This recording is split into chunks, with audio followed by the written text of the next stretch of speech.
Welcome to Disaffected. I'm Joshua Slocum, and this is the show where we talk about politics, culture, and relationships through a psychological lens. And this week, we're going to talk about the death of Queen Elizabeth II, how Disney keeps normalizing transgenderism for children in its programming, how to make your abortion advocacy tacolicious, and Britney Spears is going to give us a lesson in borderline personality disorder and what it does to the children who are raised in the orbit of such a person. Let's start out with the Queen's death.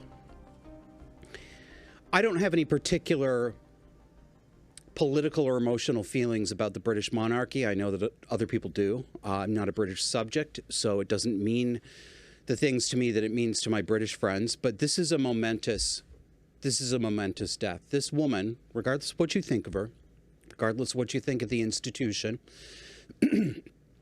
was maybe the last real living link to the world of the 20th century. And that's a world that I'm very familiar with. Some of you aren't familiar with it all. And for some of you, it's just very small childhood memories, a distant time. I was thinking recently about how when I look at old music videos from the early days of MTV, the 80s still looks fresh and modern and like the future to me. And I started to think, I wonder if the 1950s looked that way to my parents' generation when I was in the 80s and 90s and they looked back on their very early childhood. Did those pictures from the 50s still look modern to them? But that world is gone. And my friend Helen reminds me how much time this woman's reign straddled. Winston Churchill was her first prime minister. That's really all I have to say about that, except that I did notice, predictably, of course, people have to say provocative and or nasty things as soon as somebody dies.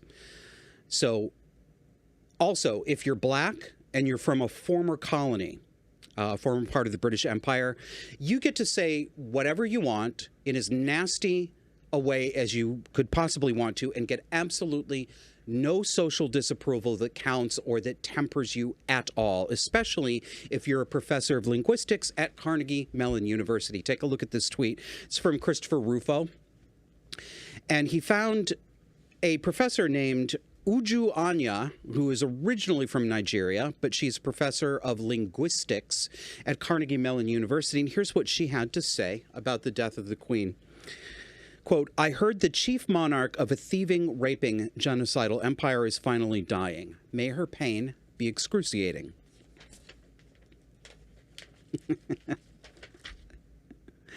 Christopher Rufo described Uju Anya as a critical race theorist at Carnegie Mellon University. And that gives me a chuckle because that's like talking about an intelligent design theorist, you know, the new school creationists. None of this stuff, critical race theory, queer theory, feminist theory, gender theory, these aren't even theories. This is me tilting at linguistic windmills, okay? Because I know I've already lost this battle. It's going to make no difference. These aren't even theories. They are barely hypotheses, okay? There's a hierarchy here. You get an idea. You form a hypothesis, a guess about, I suspect X mechanism may be what's making this thing happen. Let me test my hypothesis. Then you test your hypothesis, and if your hypothesis is proven, and then other people replicate your work, and this is demonstrated for long enough and for a sufficient number of times, sooner or later, your hypothesis becomes confirmed as theory. Theory does not mean guess. It doesn't mean guess. Hypothesis means something a little stronger than guess, but it's closer. Once you get to theory, you're almost in the realm of scientific law. And I say that advisedly. I say that very advisedly because no theory is ever unable to be overturned. But at any rate, these people aren't theorists. They're just they're not even throwing out hypotheses. They're throwing out emotional assertions.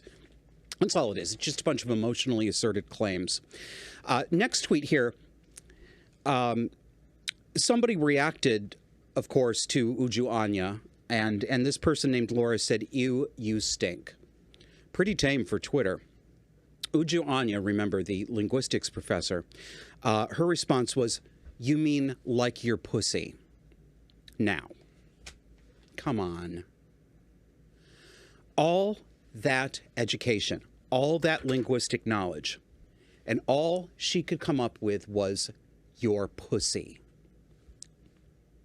What about quim, cunny, hot pocket, calzones, ham flaps, beef curtains, maybe even a little trim?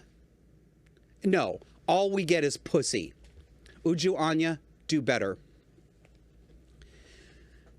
All right, this is also from Christopher Rufo, who says, let's put this tweet up on the screen, Kevin. Picture here of something that looks like the Stay Puft Marshmallow Man crossed with the Michelin Tire Man. It's obviously an AI-generated cartoon character. From Christopher Rufo, exclusive. I've obtained leaked videos from Disney's upcoming show, Baymax, which promotes the transgender flag and the idea that men can have periods to children as young as 2 years old. It's all part of Disney's plan to re-engineer the discourse around kids and sexuality. Let's take a listen.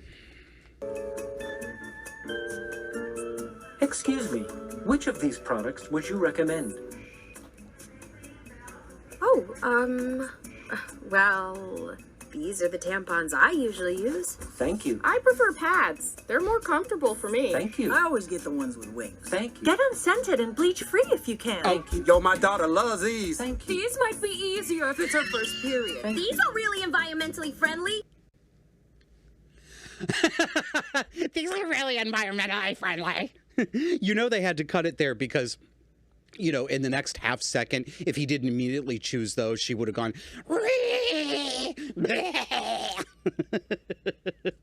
See, it is kind of funny, but it isn't funny when you think about it with 2-year-olds because there's some subtle stuff going on there. And even some people who would ordinarily agree with Christopher Rufo thought he was going too far with this. I don't think he's going too far. If you didn't catch it, and it's hard to catch the first time around, but what you're seeing there, there's a young woman who is styled visually as a man. She's wearing the broad striped shirt with the trans flag colors, the baby pink and baby blue. Yeah, these are really grown-up people. He says, I normally get the one with wings. First of all, that voice is wrong. It should have been, I normally get the ones with wings. It has to be that strangled froggy voice that you get from testosterone and being a woman.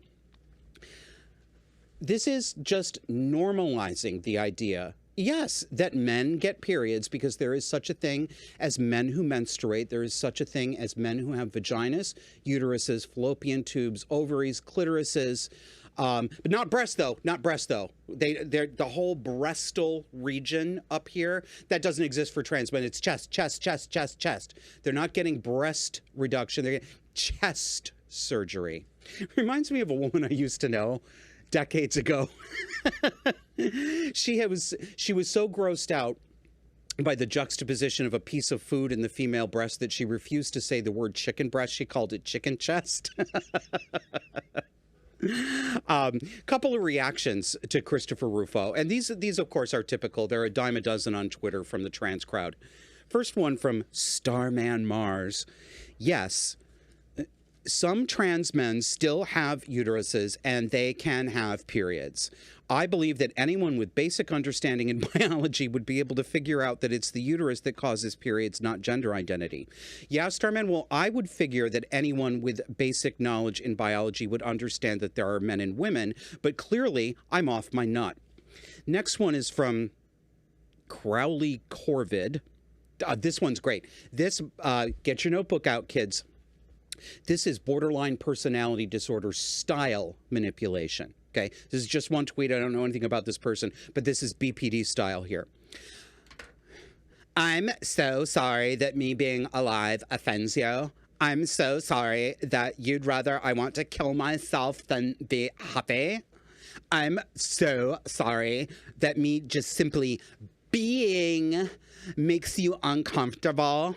I'm so sorry it upsets you that half a second of dialogue from a character that represents, and then I didn't look at the next tweet because this is retarded. I'm so sorry that my being alive offends you. Oh, suck it. Next one. I'm going to use up all my allotment of the voice today. This is such... Oh, I'm sorry. Username is Cat Weird. Okay. All right. So this is such a non-issue and is actually really sweet when you look at it like a not crazy person. And then finally, we have a contribution from... This one has an avatar that looks like a cross between the Japanese anime sexified young girls who stand there with their mouths open, obviously available for blowjobs, and some kind of elfin thing from Amazon's Lord of the Power or Rings of the Bog or whatever the hell that thing is called. So Mixter King says... I'm having a really hard time figuring out what's wrong with a healthcare robot asking for menstruation product recommendations. Like, I thought it was pretty wholesome. I wish people treated me like that when I asked what to get. What's wholesome about talking to a robot in a grocery store?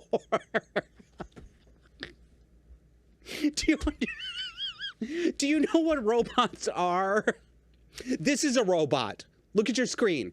That is a robot. That's Mr. Roboto. That's what's going to happen. It's not going to be the Stay Puft Marshmallow Man. It's not going to be his cousin. It's not going to be this like soft and cuddly thing. It's going to be this demonic face going.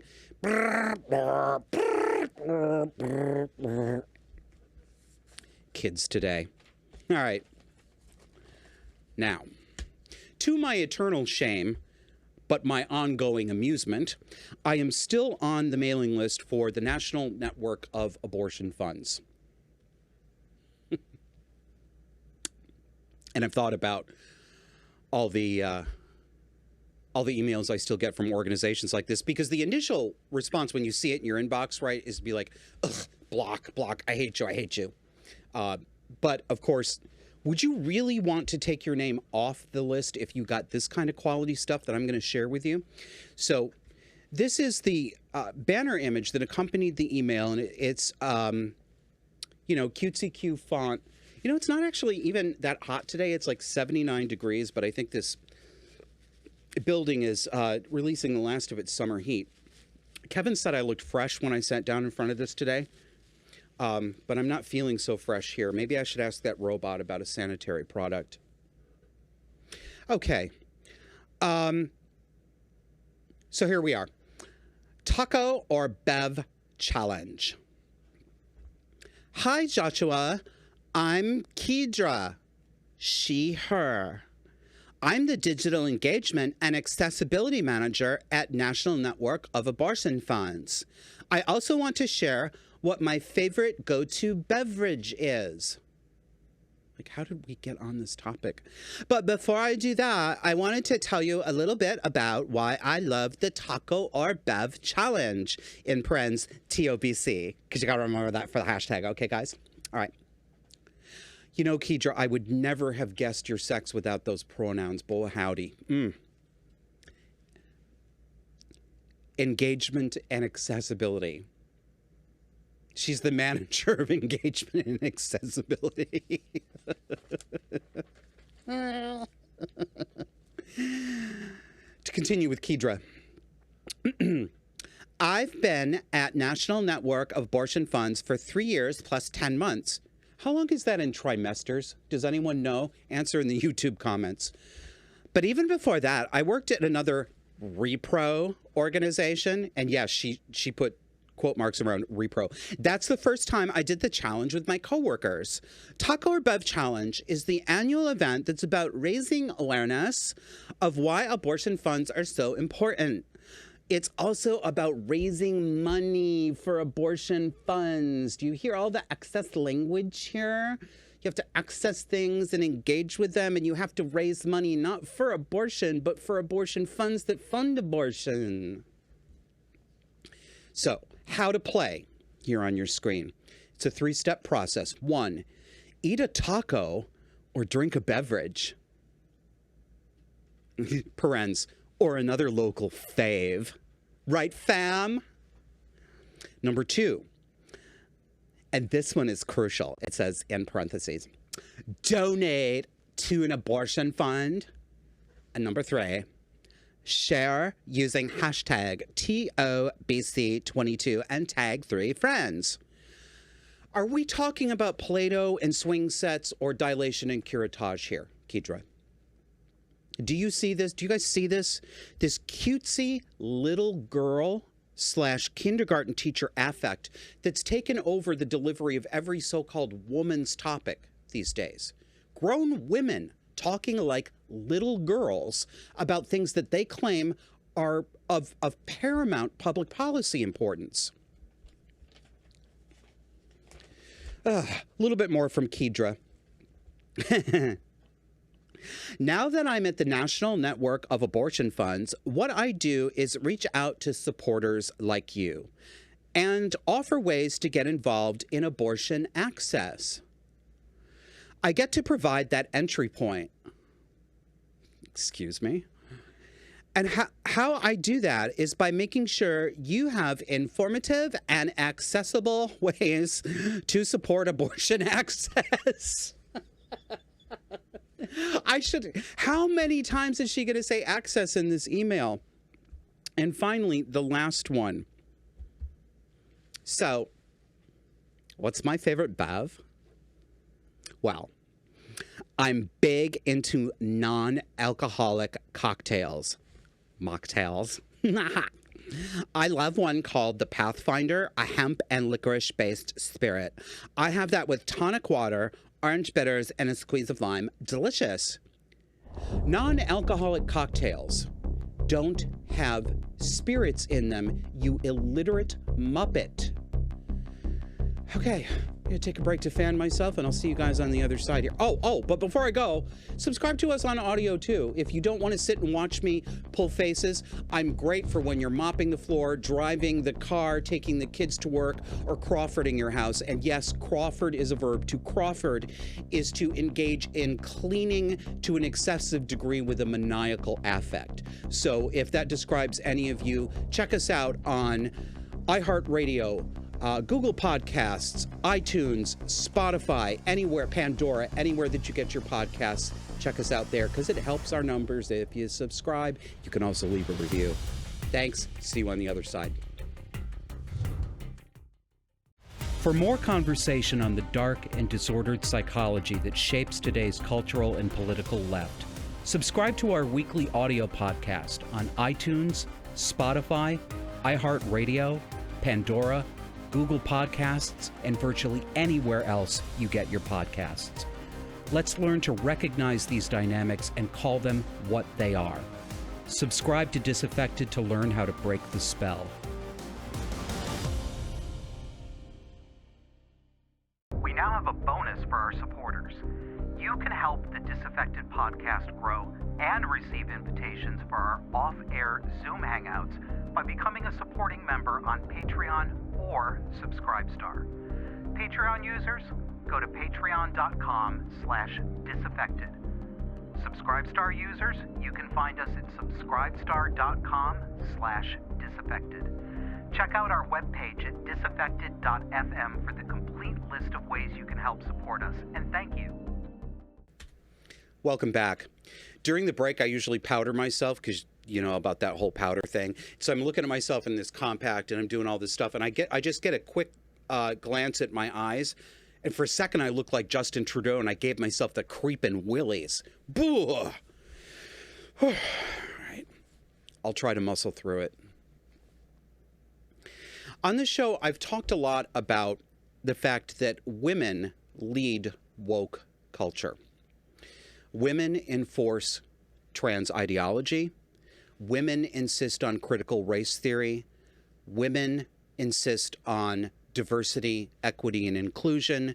Women insist on everyone else publicly performing what they call empathy for people they've never met in their lives. Women have feminized our entire public discourse, and they rule over us, often in human resources departments, in a way that's it's a kind of selfish moralizing behind a mommy's smile, right? It's the smile that covers over the phrases like, "I'm not sure that's a good look." Ugh. Talking about this phenomenon, the fact that female-style discourse or 21st century female-style discourse, first of all, to propose that it's a thing at all riles some people up, but certainly to criticize it is beyond the pale for many, many people. It's difficult for people to hear this because of the emotional contamination that has surrounded that topic. I talked about this last week on the show, the women are wonderful effect, that series of psychological studies that found that both men and women have a preference to see women positively, and that women tend to exhibit a preference for other women and to cut them slack and see them positively at a rate 4.5 times higher than men. Men not only don't cleave to their own sex, they cleave to women, but women do it too. That's part of it. You know, but for at least 40 years, the narrative has been that women in the Western world are oppressed. They are oppressed just as badly as they have ever been oppressed under any political or economic system. And that we live in something called a patriarchy here in the West. This has been drilled so deep into our minds that we object to criticizing women the very same way that women are allowed to criticize men. But the stuff that I say about this, the observations that I make about women feminizing our discourse and our social rules, this is not half as provocative as it probably seems to some people listening to it for the first time. It seems very emotionally provocative to people, and I know this because I used to be one of those people. It used to emotionally provoke me. And I still see it happening among people who are closer to my political orientation or the way I see the world. There's still this sort of high step they can't get over when it comes to seeing women being talked about and discussed in exactly the same way, with parity with the way that women are allowed to talk about, analyze, and reduce men to certain characteristics. Do you hear the things that many of these women say about men, particularly self-styled feminists? They say it right out in public without even a hint of social pressure to stop them. Not even a little bit. They're righteous when they say it. And it boils down to this. To a close approximation, women are allowed to have issues with men. They may have as many issues with men as they like. They may be as reductive as they like. They may be as provocative, accusatory, and inaccurate as they like. They are allowed to do so, and you are not allowed to object to it. So women are allowed to have issues with men. Men are not allowed to have issues with women under any circumstances. Never. You know, I remember a friend of mine, a former friend, who, when my political views were starting to change and when my views about the topics of sex and what we call gender started to change, she castigated me for a number of things and said that she was concerned about my behavior. And one of the first things she said was what worried her was my anger at women. And that stung when I heard it. And I had the emotional contamination reaction. And yeah, the first thing I thought to myself is, oh my God, am I really a misogynist? Have I always actually been a misogynist? You know, just like my mother said I was. And then I started, this has stayed in my head for years. And if that former friend happens to be watching, you know who you are.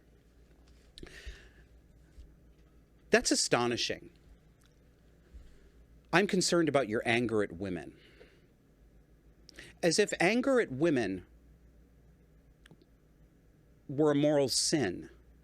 That anger at women is a reliable indicator that a man is getting ready to rape or kill women. That's the implication. Anyway, not much more to say about that. But Dennis Prager has something to say about this, and I really like this article. I want to share some of it with you. He wrote this for the Daily Signal. It was published on August 30th. And the headline is, "Women are disproportionately hurting our country." Dennis Prager talks about being an advocate for marriage from an early age, in his words, because men have to be taught to control their aggressive and sexual natures. And Dennis Prager sees marriage as a civilizing and constraining influence on testosterone-driven male physical and sexual aggression. And he has a point there.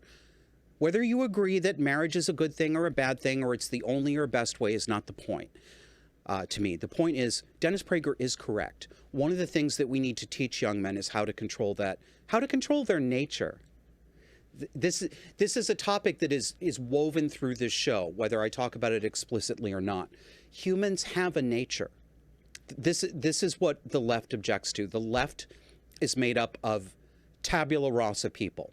They believe that humans are born, unlike everyone else in the animal kingdom, we alone are born complete blank slates, and it's all nurture that does everything to us. I believed this for a long time. It isn't true. As people like to say, it doesn't make any sense to believe that humans are the product of evolution, just as every other creature in the animal kingdom. But we humans were subjected to evolutionary pressure only from the neck down, meaning it had nothing to do with our psychology. There's nope. Men's and women's brains aren't different. La la la la la la la la. Sexist la la la la la. That's what you get. Well, it isn't true. Men and women, typically, on average, with exceptions and outliers, hi, I'm an outlier, have sex-typical psychology. It's a quote from Prager's article. Quote, "I also came to realize that raising good men was the most important thing society could do. If it doesn't, the male propensity to physical aggression and predatory sexual behavior will wreak havoc. Therefore, raising boys to control their natures is fundamental to society avoiding chaos." Agreed. And I dare say almost every feminist would agree with that statement too. This is another example of something that, if the converse were applied to women, feminists, you'd start seeing their faces get angry and red. But they would agree with this. And I would agree with them because I think Dennis is correct. Quote, "Over the course of a lifetime, however," and here comes the converse, "over the course of a lifetime, however, I have come to realize that while society was right about males, it was wrong about females. Whether spoken or unspoken, most people thought girls just didn't need to be raised to control their natures nearly as much as boys did. But they do." Quote, "It's true that females are not inclined to violence or predatory sexual behavior as men are. But this hardly means that girls and women don't have to learn to control their natures. On the contrary, as I have been telling parents for many years now, they need to teach their daughters to control their natures just as much as they teach their sons to do so. Specifically, girls have to learn to control their emotions."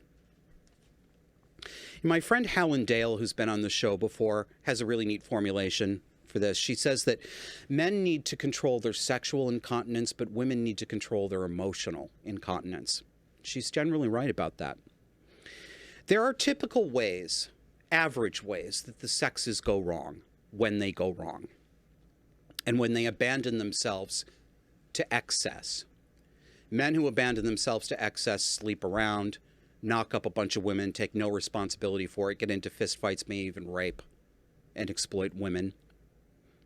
Women who abandon themselves to excess become narcissistic, self-involved, entirely concerned with their own image and status. They are willing to exploit, lie about other women or men in order to keep themselves higher on the social hierarchy ladder. And they are very willing to pretend that they are hurt little fawns crying tears to hide the fact that their behavior is in fact aggressive and abusive. So these are the typical ways that men and women go wrong. We homosexuals are just here to mix it up for you. So it's like getting a bag of that party mix. You don't know if you're going to get a Cheeto or a pretzel. I'm not going to put this up on the screen, but I'm going to read an extended passage from the rest of Dennis's essay. I think it's worth it. Just as the male sexual drive and violent impulses can overwhelm their conscience and their ability to act and think rationally, emotions can do the same thing in girls and women, overwhelm their conscience and their ability to think and act rationally. However, it should be obvious that at least 2 generations of parents, especially among the well-educated, did not teach many of their daughters to control their emotions and think rationally. The result is that women are disproportionately active in doing damage to our society. The most obvious example is education. American schools teach less and indoctrinate more than ever before. Big city public and most private schools are damaging young Americans to an extent and in ways no one imagined just a few years ago. Young children are prematurely sexualized. They are, for example, exposed to drag queen story hour in class and in local libraries from the age of 5. These feature a man dressed as a woman reading and dancing for them. And to break away from Dennis a little bit, he's being kind here. It's not just reading and dancing. Most of these things look more like strip shows, and some of them actually are burlesque strip shows with tipping the drag queens. Back to Dennis's article. And who is facilitating all of this? In virtually every case, a woman. 92% of kindergarten teachers are women. 75% of all teachers are women, and 85% of librarians are women. Duh. And every single person knows it, including the feminists gnashing their teeth and rending their garments right this very minute. He says, and they are teaching young people to despise their country. For example, the creator of the poisonous 1619 Project is a woman. Yes, Dennis, and her name is Hannah Nicole Jones. They're teaching young people to despise their country, to feel guilty about their, quote, white privilege, or to think of themselves as victims if they are black. Even worse, they are indoctrinating them in, quote, non-binary thinking regarding sex and gender. He's right. And he's not the only one who sees it. I was surprised but pleased to see this article from Newsweek magazine. What's the date on it? It'll be in the show notes. This is written by a woman, what I'm about to read to you. And it addresses something that's been bothering me. You know, one of the results of the, what we call the Metoo movement, you know, I was sexually harassed too. For certain, there were women among that set who had indeed been sexually harassed, and I don't mean occasionally patted on the ass. Yeah, I'm going to draw that line right here. If you are wondering, and if you need to make up a moral judgment about whether I'm a misogynist, let me help you. No, I do not believe that a very occasional incident like getting patted on the ass constitutes something that rises to the level that we would call sexual harassment with all the legal and cultural connotations that come with it. No, I don't think it's appropriate. Yes, I think that if some man puts his hand on a woman's ass in the office, what he should expect and what she should give him is a brisk slap across the face for being a cad. But no, I'm not going to say that if that happened to you once or twice in your life that you're a victim of sexual harassment.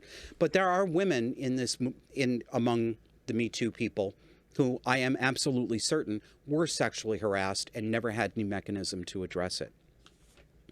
But for the most part, Me Too has allowed middle to upper middle class women, particularly white women, but also black women, because black people are sacred today, to make accusations about any man they want, emotionally inflate them to any degree they want, and be believed no matter what while he gets shafted, even if there isn't evidence to justify these claims. That's what Me Too became. So let's go to Newsweek. This is a column by an author named Angie Speaks. She's the co-host of the Low Society podcast. And the headline is, Johnny Depp's victory puts a crack in the moral armor of liberal feminism. And of course, Johnny Depp sued his ex-wife Amber Heard for libel after she published an op-ed that was drafted in large part by the American Civil Liberties Union, in which she positioned herself as the face of female domestic abuse victimhood, with the very obvious and clear implication that Johnny Depp was a domestic abuser. Amber lost that trial because she's a liar, and she's a liar because she is a diagnosed borderline and histrionic. So here's what Angie has to say about that. First quote, "It was a stunning verdict, and one that seems to spell the end of the Metoo movement's edict that we, quote, hashtag believe all women. But it should come as no surprise that these once ubiquitous and socially enforced liberal feminist edicts are now beginning to..." I don't know what they're beginning to do because I cut off the quote that I wanted to give you. But you can guess the end of that. Let's just go to the next one. No. Yeah, you're looking at me make mistakes in front of a camera, whatever. Rest of the quote, "Succumb to the scrutiny and skepticism that they have so far managed to avoid. The Depp versus Heard case breathed new life into once dismissed criticisms about the limits of Me Too and the disregard the movement has shown for the importance of due process." And what she means by due process is being heard in a court of law and being able to face your accuser, being given the specifics of the accusation against you. For many men on college campuses, there is no such thing as due process any longer. Sexual harassment complaints get treated under Title IX, and there's a wonderful organization, if you don't know about it, called FIRE. I believe that stands for Individual Rights in Education. They have taken on the woke movement and the politically correct movement on campus and have actually stood up for young men who, to me convincingly, have been falsely accused of rape or sexual harassment and have gone all the way to expulsion, being kicked out of school, these sorts of things. So check out FIRE. Back to Angie Speaks. Needless to say, Me Too, like any other political or social movement, proved not immune to cynical weaponization. The sentiments and aspirations of the movement are in fact noble. The incentive structure surrounding victimhood, grievance, and even feminism writ large in the realm of media and political organizations is rife with avenues for opportunism, careerist maneuvering, and attention-seeking. I should have pulled this for the show this week. You want to talk about attention-seeking? Have you seen Alexandria Ocasio-Cortez on the cover of GQ magazine, Gentleman's Quarterly? She's standing there in a tightly fitted, double-breasted suit jacket going like this. And part of the photo shoot is her standing, she's in the Capitol.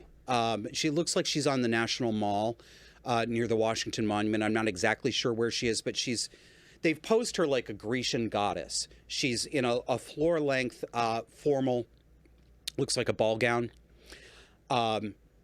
She's standing, it's a very nicely composed photograph, and she's standing there looking off into the distance like this. It looks like a 1930s George Harrell Hollywood portrait, you know, where they made women and men into gods and goddesses. I mean, it's absolutely, the narcissism is just over the top. I let AOC drag me off topic again.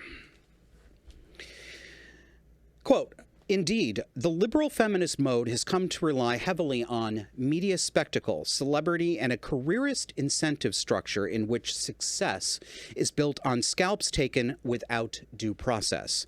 After all, the Me Too movement has been liberal feminism's greatest hit of late.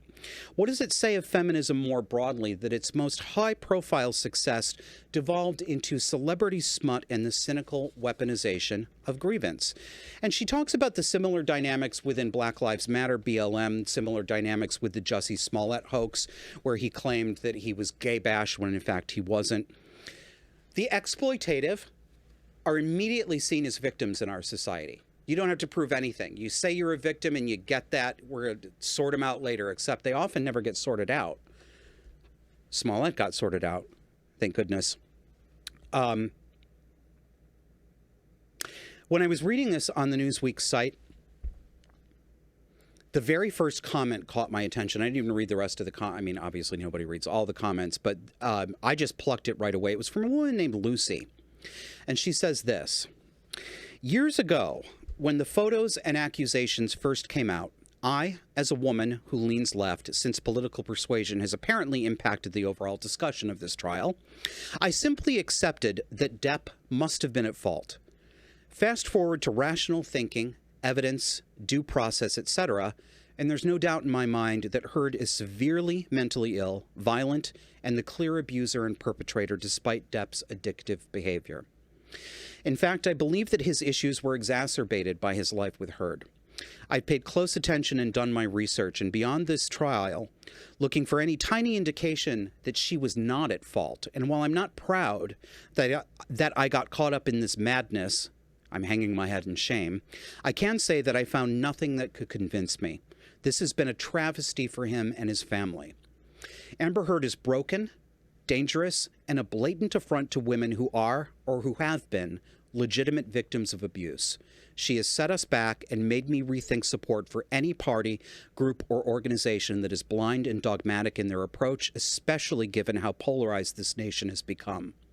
I am, however, heartened to see so many who seem to have escaped these traps by, for the most part, thinking on their own and weighing the facts. I wish we could see more thoughtful, brave, articulate op-eds like this one. I'm with you, Lucy, and madam, thank you for saying so. It means something coming from a woman. I appreciate it. A little quick one before we get to the break here. Burlington is Little Seattle, as I'm always reminding you. Well, VT Digger, this is the news media outlet, the nonprofit online newspaper that libeled me and several of my friends earlier this year, calling me a right-wing YouTube personality whose words on this show contributed to the murder of a so-called trans woman earlier this year. Yes, indeed, they did make that claim. Well, you know, they stand for right and good, so they're talking now about homelessness in Burlington. Not homelessness, excuse me. Let me correct my language. I'll read it from the headline. Burlington City Council moves forward with construction of pods for those experiencing homelessness. Ugh! Can somebody please make me a strangle doll? That's a thing. Strangle dolls, I just made it up. It's a doll that you get to strangle. Please. I'll give you our post office. No, I'm not giving you our post office box. Make me the strangle doll, please. People experiencing homelessness. Oh my God in heaven. So this city, Burlington, got $1.5 million grant from the federal government to build 30 pods for people experiencing homelessness. I've been off on my thing. I don't know if it's been on your screen, but they look like tiny houses, right? They look like these little tiny houses that aspirational upper middle class people are escaping to when they're tired of the hustle and bustle. And all of them are going to have air conditioning, heating, and electricity. So there you are, Little Seattle. Come back. We got another segment for this show.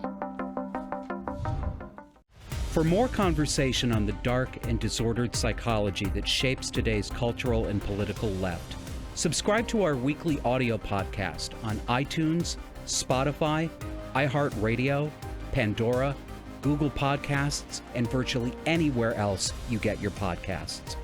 Let's learn to recognize these dynamics and call them what they are. Subscribe to Disaffected to learn how to break the spell. We now have a bonus for our supporters. You can help the Disaffected podcast grow and receive invitations for our off-air Zoom hangouts by becoming a supporting member on Patreon or Subscribestar. Patreon users, go to patreon.com/disaffected. Subscribestar users, you can find us at subscribestar.com/disaffected. Check out our webpage at disaffected.fm for the complete list of ways you can help support us, and thank you.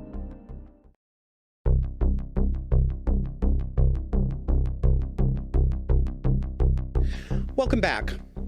I want to remind you that if you are having a problem with a coworker, a family member, a social group, a political grouping, if you're having any sort of problem where you feel like you're being canceled, you're being mistreated, you're being gaslit, Are you being treated in a way that reminds you of the kinds of behaviors and psychological dynamics that we talk about on this show?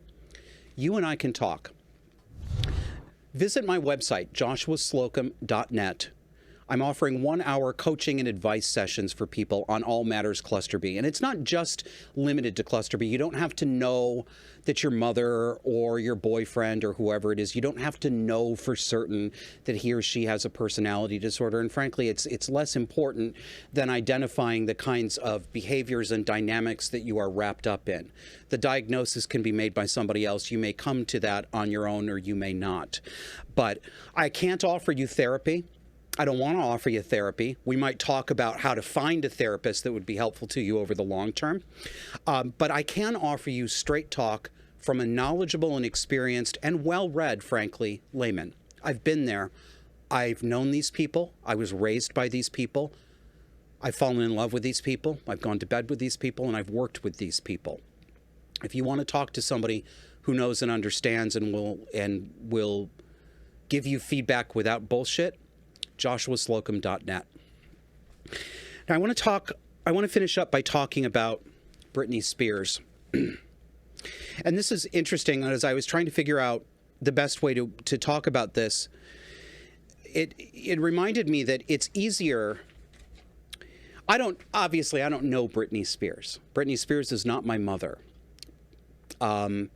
She's not my family. She's a celebrity. I can see her from a distance. And when we can see people from a distance that we don't have an emotional connection to, we can more easily analyze their behavior and the behavior of people around them and look at the dynamic in a way that can bring insight and knowledge about that. That's much, much harder to do when you're talking about a person who has an actual emotional impact on you. But what I'm seeing with Britney Spears recently, I'm going to say the same thing I said when I talked about the Amber Heard and Johnny Depp trial. I am not talking about this because I am interested in celebrity news, and I don't think that most of you who listen are interested in celebrity news either. I'm talking about this because what these celebrities are demonstrating is not celebrity behavior. If you believe that, and I know that some of you do, get it out of your mind. This isn't celebrity behavior. This is human behavior, but it is human behavior of a certain type. Most of it is cluster B behavior, trauma-based behavior. Celebrities show us what is going on in millions of homes of people we will never know about. All the antics that you see Amber Heard getting up to, Meghan Markle, Britney Spears, whoever it is, sure, they take place on stages and in front of flashing cameras, but they aren't any different in kind from what I grew up with and what millions of children in cluster B houses grow up with behind closed doors. So I don't care about the particular people here. I care that they give us an opportunity and a window in. Britney Spears was put on a stage by the age of 3 by her parents, her narcissistic, exploitative stage parents, as all child stars were. Yes, every last one of them. No exceptions. No, none. You do not make a performing star out of a child. That's abuse in every circumstance. No, I'm not even going to ask you to supply your own not-alls. I'm going to tell you there are no not-alls. Not on this one. They had her doing solo recitals in front of her church and in front of crowds, starting at age 3, and then she was cast on the Mickey Mouse Club, along with Justin Timberlake, Christina Aguilera. It's always still strange for me to say that because I remember my parents' generation talking about the Mickey Mouse Club, and the star was Annette Funicello. So I'm like, Christina Aguilera and the Mickey Mouse Club? Yeah, Mickey!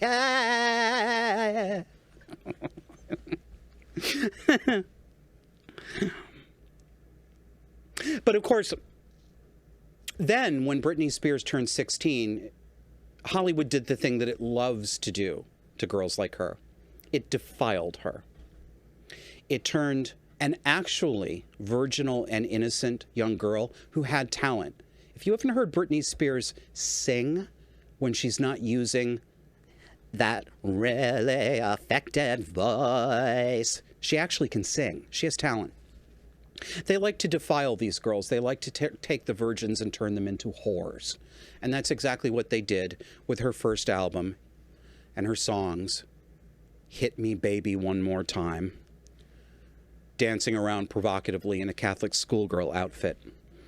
What her parents did to her was a grave moral sin, and not because of any religious edict, but because it treated this little girl as an object and it warped her beyond repair, in my view. I'm pretty confident, looking at her behavior over time, that Britney Spears has borderline personality disorder and likely other mental problems that are in different clusters and different spheres. And like I said, I can look at somebody like her with more empathy, and I can do that more easily than I can do it with someone like my mother. My mother abused me and did it for years, but Britney Spears didn't do nothing to me, right? And I've also said, and there's a reason I'm repeating this, it's too much to ask the child of an abusive parent or the spouse of an abusive partner to feel the kind of, quote, empathy or sympathy that we strive to feel for people when we're trying to analyze for understanding rather than judgment. There's a place for that. That's what therapists are for. But you can't ask the victim of abuse to have warm, soft, understanding feelings about their abuser. That's not a reasonable ask. And this is really upsetting. What Britney Spears said this week. I didn't realize at first that she was talking to her children in this, but she was. So here's what happened. Britney Spears' 15-year-old son, Jaden, was interviewed recently by media. I don't remember which one originally. I've seen it all over all of them. And he said that he hopes he can mend his relationship with his mother. And I thought, my God, that poor child. It's not on him to mend anything. And the press shouldn't even be talking to him. I don't know who his actual guardians are, but knowing that family and what they did to his mother, it doesn't surprise me at all. But seriously, you should not be allowing the press to talk to a teenager. This isn't a high school science. This isn't Jaden Spears' high school science project where he gets his picture in the local chicken dinner newspaper. This is the media acting like vultures, talking to a kid who's still in the last stages of puberty about his world-famous mother who's known for having mental illness. My God, you people. I expect it from the press, but, you know, the family, the guardians, you disgust me. But Britney responded. And how did she respond? She responded like a borderline. She blames her children for her unhappiness in life, and she talks to them as if they have a duty of care to her rather than her to them. And she does it in public. She does this to her minor children. She released a statement in response to her son, her 15-year-old son. Here are some excerpts from that statement this week. Quote, let me preface, I'm going to give you several quotes from Britney Spears. Some of them don't make a lot of grammatical sense. I'm going to read them as accurately as possible. But I think she's on medication. You know? Anyway, quote, I can totally understand why my family would have a problem with me doing my own thing. Maybe because I never have. I'm sure it is a little bit different and a touch lighter. Me not being responsible for 3 18-wheeler trucks with tour equipment and thousands of people to be responsible for on tour, and Dad and Robin in the corner of every room I've had to be in for the past 20 years. Now, I'm sure she's talking about her father and somebody named Robin.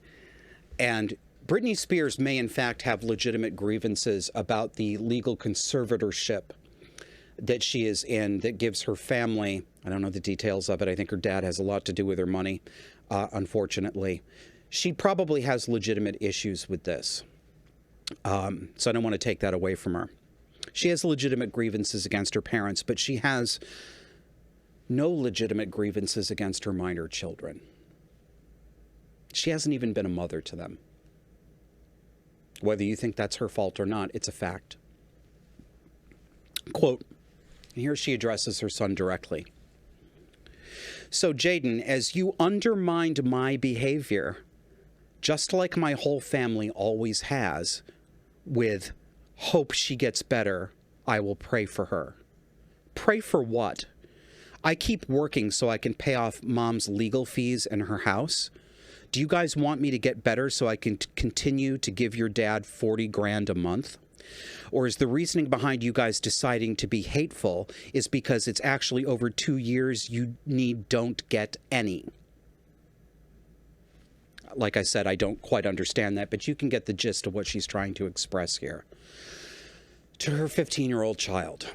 Her 15-year-old son undermined her behavior. Listen to that and play it back in your head. That's parentification. It's shifting responsibility from parent to child. It's putting the child in the relationship of regulating the emotions and teaching behavior to the parent. It's an inversion, and in the plainest original sense of the word, it is perverse. It's using her children to bolster her broken self-image, which she got because she was mistreated. But it doesn't make it okay to try to work it out through her kids. This is what borderline personality disorder looks like in so many mothers who have this condition. They are literal emotional toddlers. Arrested emotional development. That is a key with cluster B. They are stuck, most of them, in the emotional relational stage of a toddler, sometimes to a teenager. That's why they act the way they do. Quote,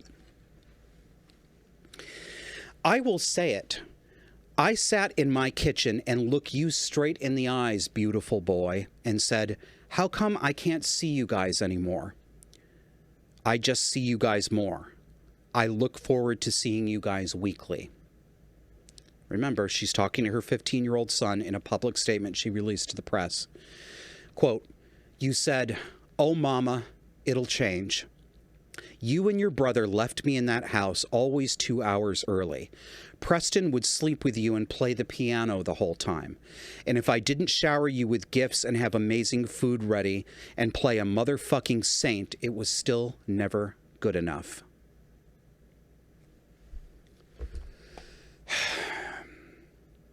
Oh, Jaden Spears.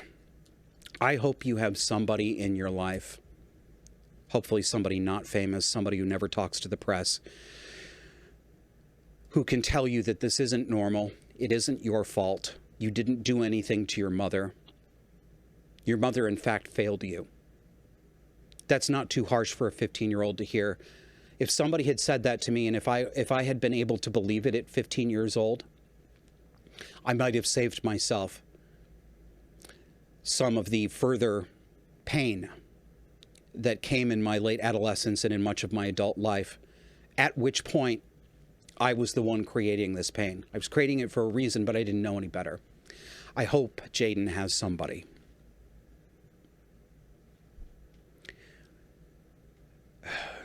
I'm sorry. This is, this reminds me so much of things my mother has said to me that it gets me a little bit. I'm going to read the rest to you. That one time I asked you, looking straight in your eyes, I said, I want to see you more. You called your dad. I never saw you again. I didn't do anything wrong, and I know I'm not perfect. But the love I've given you and how much I adore you, and your diplomatic ways speaking like pawpaw, self-entitled, this can be fixed. I'll see her when she's better. Jaden, it was a miracle I could even have a normal conversation when I got out of that place. You were just like my other family. You secretly loved looking at me as if something was wrong with me. I didn't need a family hiding shit in houses and whispering shit behind my back. Feeling subconsciously guilty because I paid for every fucking thing in both homes. I need unconditional love and support.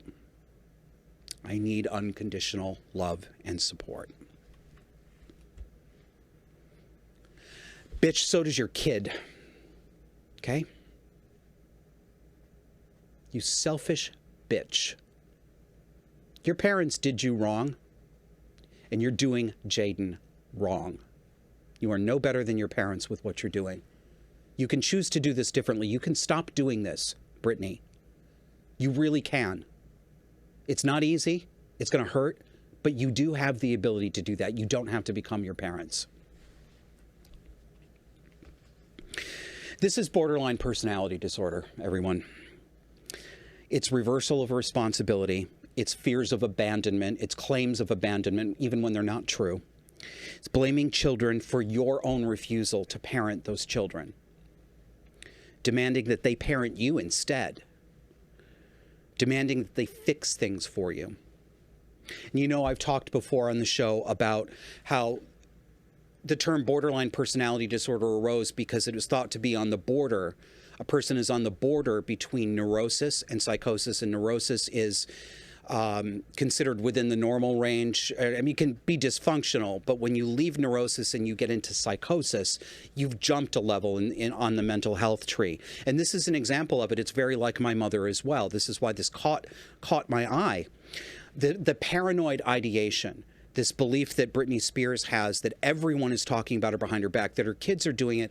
Not only are her kids doing it, but they're doing it gleefully, that they're taking pleasure in talking her down behind her back. Exactly the same thing that my mother accused me and my sister of doing, when in fact the conversations between the two of us, my sister and I, were about how to help my mother, how to screen her for dementia, how to get her some treatment for acute depression, how seriously we needed to take her veiled suicide threats. That's what we were talking about, but not to her. To her, we were talking about how to destroy her. That's when borderline leaps from neurosis to psychosis.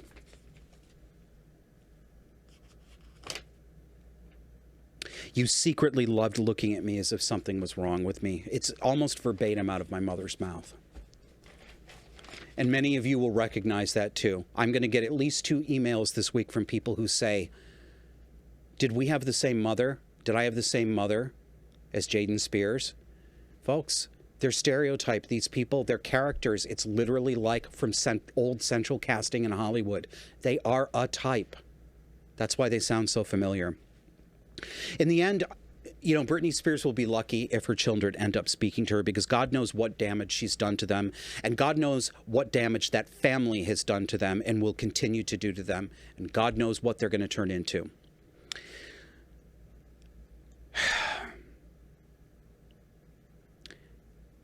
A therapist needs to be able to see a patient with what they call unconditional positive regard.